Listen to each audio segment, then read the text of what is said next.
Hi everyone, hope you're doing well. So, a slightly different video this. I was just recently asked by someone who's joined a hiking and orienteering social group to see if I could come up with a list of hiking movies for them to think about.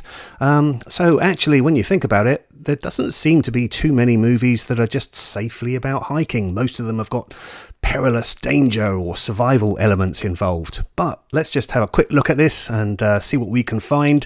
Feel free to join in the comments with any titles that you can think of. But here we go.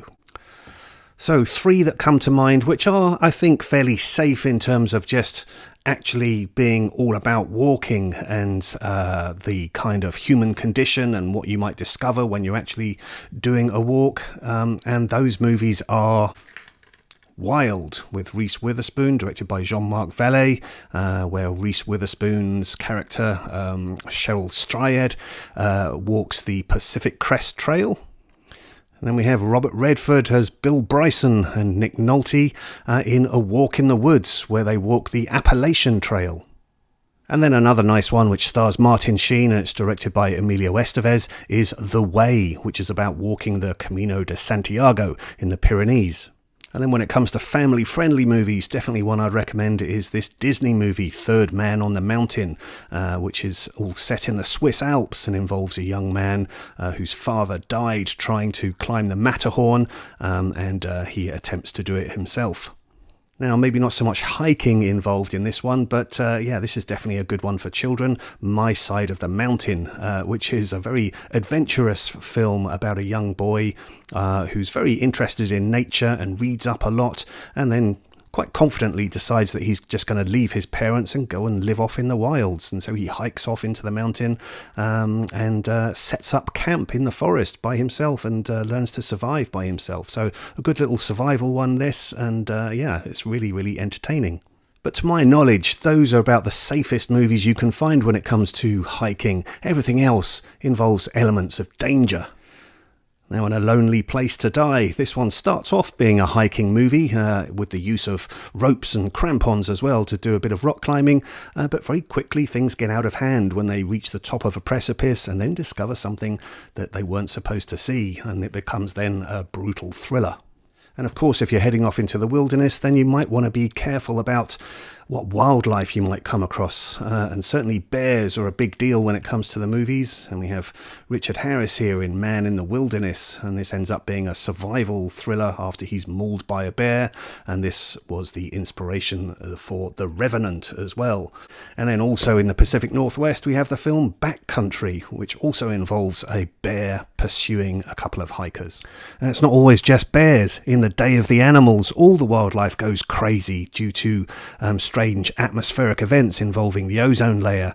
So this affects a whole group of hikers who are out on a trip, and you get the wild sight in this one of Leslie Nielsen, who we love from the Naked Gun and Airplane movies, ripping off his shirt and going absolutely crazy. Surely I can't be serious. Yes, I am, and don't call me Shirley. So maybe you want to stay away from forests and perhaps go somewhere dry and barren and somewhere in Arizona perhaps. But then we have 127 hours and you better watch out because you might just fall down a crevice and get trapped by a boulder. Or maybe you're thinking of doing some hiking underground, going into some caves, doing some potholing.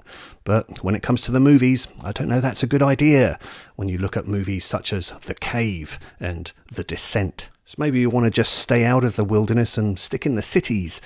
But I don't know, is that always a good idea? I mean, for instance, we have Falling Down with Michael Douglas, and his car is just stuck in gridlock, he's getting worked up, and he decides to just get out and start walking. But it's quite a perilous journey through the city. So maybe it's best to just not think about hiking as such and just concentrate about being who you're with. And certainly we have the Before trilogy here with Ethan Hawke and Julie Delpy. Now, they're not hiking as such when they're in the cities, but they're certainly clocking up some footsteps as they walk and talk around the cities. So those are the ones that came to mind for me, but maybe you can suggest some other ones in the comments. But finally, I'll leave you with what I think is perhaps my favourite movie that involves some hiking, and some of this was actually filmed nearby, so that's why I like it. And it is Shoot to Kill with Tom Berenger and Sidney Poitier. And this has Kirstie Alley out doing some hiking in the Pacific Northwest, and she leads a whole group into the mountains and not knowing that one of them is a killer.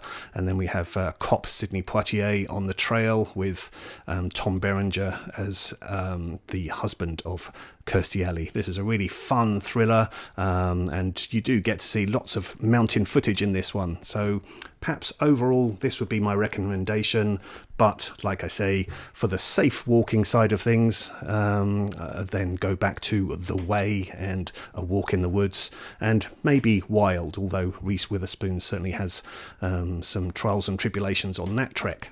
Okay, those are just my suggestions. If you don't like it, take a hike. But yeah, let me know in the comments if you can think of any other movies to suggest to this group. But yeah, that's it for now. I will be back with some other videos shortly. I hope you enjoyed this one. See you again soon. Okay, bye.